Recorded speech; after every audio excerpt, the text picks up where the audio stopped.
Carolina, how long have you worked with us now? So it's been 2 years or a little bit more about. Yeah. Okay. What do you think is the biggest change? One of the biggest change is that we grew up really fast, like 10 times more. And that came with a lot of responsibility. But I also like being part of that growth inside digital. Now, this is a question I love because I feel like this is something that we genuinely do differently than a lot of other firms. We do the daily check-in or the weekly check-ins. What do you think makes those so successful? Because I think our retention rate's great as a result of that. Yep. So the check-ins basically are a way to people to give themselves and tell me what's going on, if they're okay, and that makes them feel part of a company, like part, of a team, and that brings motivation and also retention. Yeah, I think it's hard, especially when you have folks who a lot of times, it's a solopreneur hiring a virtual assistant. So they're just talking to one person all day. And support helps. When people are going through these check-ins, what are some common things that people will ask about? Well, most of the times they ask about if they're doing okay. They want feedback all the time because that helps them to be more proactive. But they also talk more about how we are feeling on the job, on the road. Yeah. What's a good example you could give of where we were able to keep somebody on staff basically because of a check-in? So there was an example that a person wasn't comfortable on the road she was at.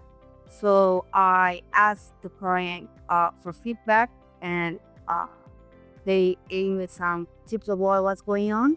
So I got that tips and went to the person and asked her, well, this is happening, can you this and that? And she modified that and she was happy about it. And she also knew what was happening on the other side. So I think that it's about that, having their feedback also from the client. I actually think I know who you're talking about. And they just did a buyout fee too. So she's like a permanent employee of this company. She no longer works with us anymore. What do you think? Because I know you've worked for some really large companies. What do you think are some things that we do that make us different and help with our retention? So the main thing is that we are not numbers. So what that means is that we actually take care of the people. I worked for a multinational like 10 years and I was just a number. And here I talk with each person, make sure they're okay, and also feel part of the company. So in multinationals, you don't feel that. Oh yeah, definitely. I mean, even if you were to pan the camera right now, we have people like all day working from our kitchen table at a place that we rented just for the week. That's something we do. Do y'all like doing that, by the way? Is this It's like fun. It's also that we are here in Argentina, we're culturally like that. Also, we just spend a lot of time with people, and we talk a lot. Also, we like to have like a really good relationship between us. So that's something that also is important for us here in Digital, to have like that team engagement. I think that that's the number one thing. I read a study the other day that said the number one indicator if somebody's going to stay in a role is actually how many close friends Yeah. they have on the job. Exactly. And making sure that they feel part of it, like feel part of the company, and that they are taken care of. Yeah. Absolutely. This is a little bit of a doozy of a question, but what would you do in the case where a client has really unreasonable expectations? So the first thing is contact clients, see what expectations they really want from our staff member, and then talk with the staff member and have their side and see where's the miscommunication between them. And if there's really a different skills they need on the side of a client, we'll probably try to see if we can relocate our staff member and give them what they really need of that role. Yeah.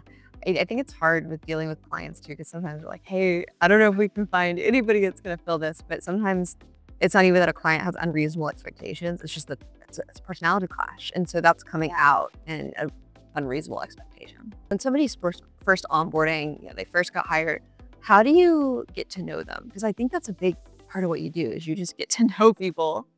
Like, what's your approach to that? First that they do is the onboarding, the HR call. So there we have all the new joiners, and I would talk through of what we do on our side as digital on the HR part, and then I have, of course, the check-ins with them each week to make sure they're okay and if they need anything from our end. That so we have the build up there. Yeah.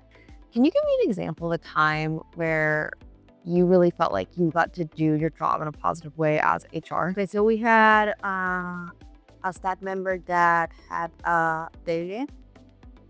So that's a pretty serious illness, and she needed some days, of course. And of course, we gave those days. For us, it's really important that they comfort like their health or their mental health also. So we gave her some space and just make her feel secure and comfortable so she can come back the best. I remember that. What was crazy about that too is she was trying to work from the hospital. I was like, girl, stop working. She needed to relax and take some rest so she can back like 100%. Yeah, and I think too in that case the client was so understanding and so nice. Yeah. But I think there's also an education piece too, right? Because dengue isn't a thing that we have in the United States. Really, it's not a common illness. So it's like, hey, somebody got sick off a disease that we don't have in the U.S. They need to be in the hospital. And I was so shocked she was working. I got mad at her. I was like, we cannot be working right now. This is crazy. Yeah, it's true. So yeah, I told her not to, and it was okay. She came back 100% and helped. I'm Paris. I'm Carolina. And we're with Digital Executive. And if you have any questions about HR or how to manage an international team, let me know. I am always happy to chat in the comments or in the description. Just click on our link. It's really, really hard to manage international teams, and I think we've mastered it a little bit. I don't know if you'd agree.